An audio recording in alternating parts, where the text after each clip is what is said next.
It's like there's a long list of liberal celebrities who swear they'll go if a Republican is elected, and no one ever does. Miley Cyrus once said, "I am moving if Trump is my president. I don't say things I don't mean." Here she is looking miserable, having to endure America at the Grammys last Sunday. I guess she flew back from Tajikistan. In 2016, Eddie Griffin said, "If Trump wins, I'm moving to Africa." Apparently very slowly, because in Trump's 4 years, he only got as far as Van Nuys. George Lopez once said that if Trump won, he won't have to worry about immigration. We'll all go back. George Lopez, still here. In Russia, just referring to the war in Ukraine as a war can get you 15 years in the fabulous prisons made famous by some of the world's most famous novels. You think America's evil because we didn't nominate Margot Robbie for an Oscar? Just wait till you get thrown out the window of your very own dream house. Bill Maher is taking aim at woke celebrities, and it's absolutely hilarious. The comedian and talk show host is calling out our beloved stars for forcing their ideals down everyone's throat while staying miles away from the real consequences. It's been ages since Maher roasted Hollywood this hard, and this time, it's personal. I'm confused by this political message. Vote for me because I hate it here. Now, does America have big problems? Yes, I've often cited the America sucks list. Things like being 54th in the world in infant mortality behind Cuba, 19th in literacy behind Russia, 72nd in female representation in government behind Iraq. A lot of work to do here. And is it possible for a country to lose itself so much that leaving it is justified? Yes, but we're not there yet, not by a long shot, and we don't need quitters. We need people who will stay and fix it. Bill Maher kicked off the segment with a fiery wake-up call to America's so-called enlightened elites. He warned that celebrities and woke politicians have no right to lecture the rest of us on fixing the country when they refuse to do the hard work themselves. According to Maher, it's easy to sit in million-dollar mansions far removed from real struggles and preach about what needs to change. But talk means nothing without action. If you're not rolling up your sleeves, paying the price, or making sacrifices, you're just another voice lost in the noise. Maher reminded everyone that America, though imperfect, is still a great nation, resilient, strong, and worth fighting for. The solution isn't whining, finger-pointing, or performative activism. It's action, accountability, and everyday citizens stepping up to make a difference.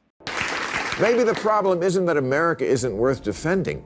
Maybe the problem is that lots of people today are entitled whiners who have no perspective and no idea how good they have it.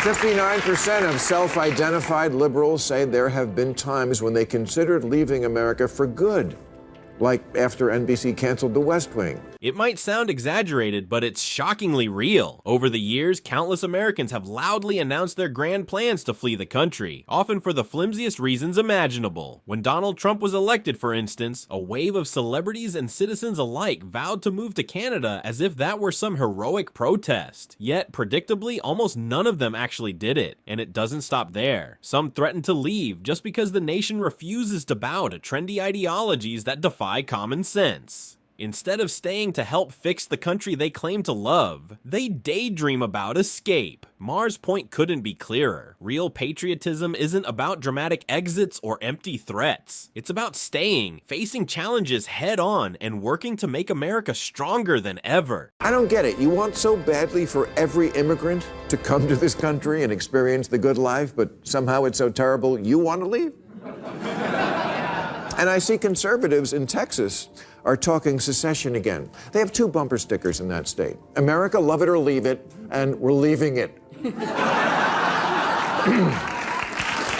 Exactly. Celebrities and politicians love sending mixed messages that leave their fans completely confused. On one hand, they preach about opening America's doors wider, welcoming everyone and promising endless opportunity. Yet in the very next breath, they declare how ashamed they are of the country and threaten to leave if things don't go their way. The contradiction is staggering. If America is so terrible, why urge others to come here? And if it's truly the land of freedom and opportunity, why threaten to abandon it every election cycle? This isn't passion, it's pure hypocrisy. Maher nailed it when he exposed this double talk, showing just how shallow and self-serving it really is.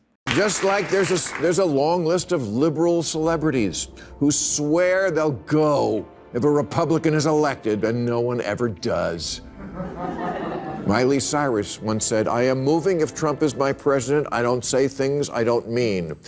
Here she is looking miserable, having to endure America at the Grammys last Sunday. Here's the truly hilarious part. Despite all their dramatic threats, these celebrities are still right here in America, living large and loving it. They rant about how awful the country is, yet they keep basking in the freedom, fame, and luxury that only America provides. Deep down, they know there's nowhere better. No other nation offers the same stage, comfort, or fortune. So why the loud promises to leave if Trump, or anyone they dislike, wins? Simple. It was never about conviction. It was about attention, optics, and riding the outrage wave. These performances make them look bold to fans, but when the cameras stop rolling, they stay put, comfortable, and rich. Maher slices through that act effortlessly. It's not bravery, it's theater. The only thing they're truly loyal to is their own image. I guess she flew back from Tajikistan. In 2016, Eddie Griffin said, "If Trump wins, I'm moving to Africa." Apparently very slowly, because in Trump's 4 years, he only got as far as Van Nuys.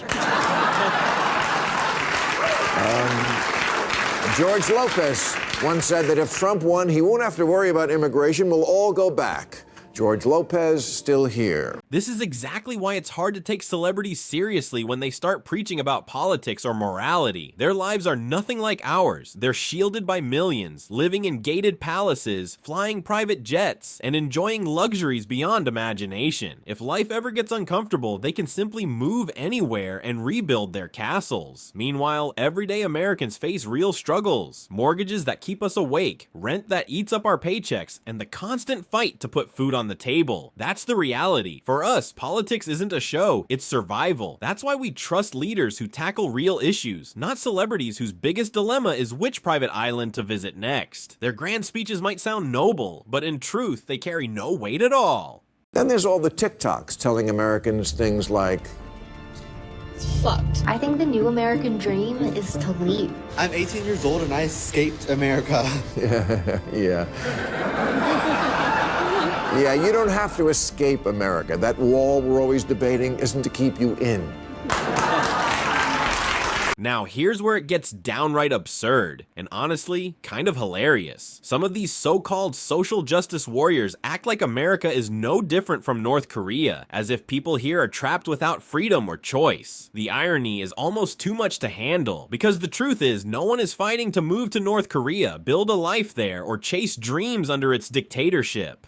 It's a prison state. People risk their lives to escape, not to enter. Meanwhile, the United States, the same country these activists constantly bash, remains the #1 destination for dreamers worldwide. Why? Because despite its flaws, America offers freedom, safety, and opportunity like nowhere else. Maher's message hits perfectly. If America is truly that terrible, why is the whole world still trying to get in, not out? The New Republic just ran a story about the vulnerable minorities who want to flee America, including the author, a gay man trapped in the dystopian homophobic hellscape that is New York City.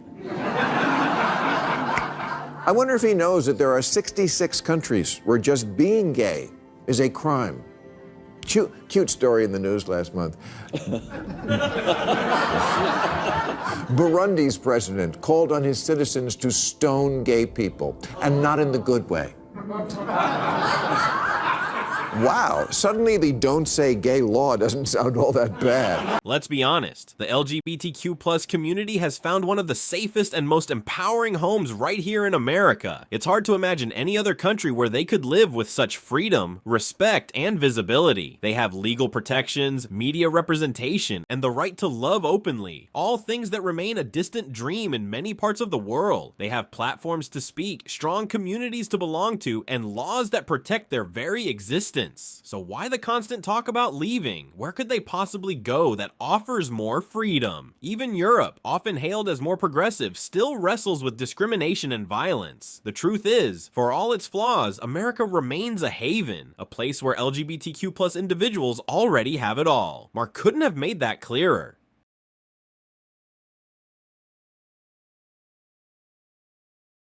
And Uganda? Oh, they don't just give you a ticket for parking in the rear.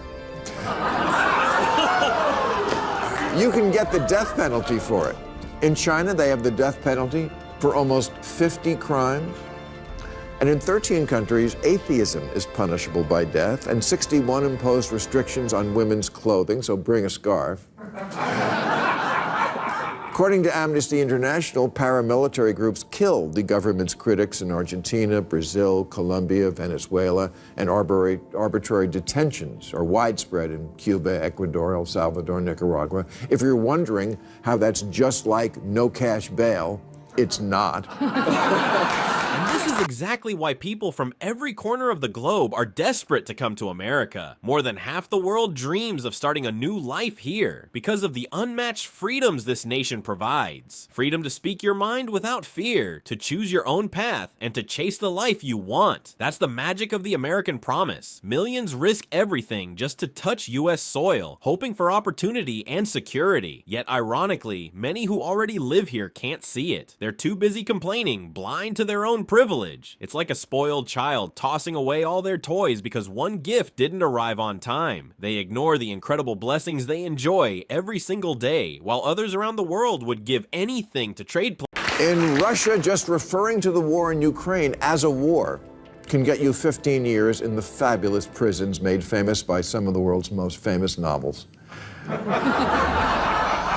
You think America's evil because we didn't nominate Margot Robbie for an Oscar? Just wait till you get thrown out the window of your very own dream house. Bill Maher's takedown of the so-called woke mob was razor sharp, cutting straight through the noise and exposing just how hollow much of today's activism has become.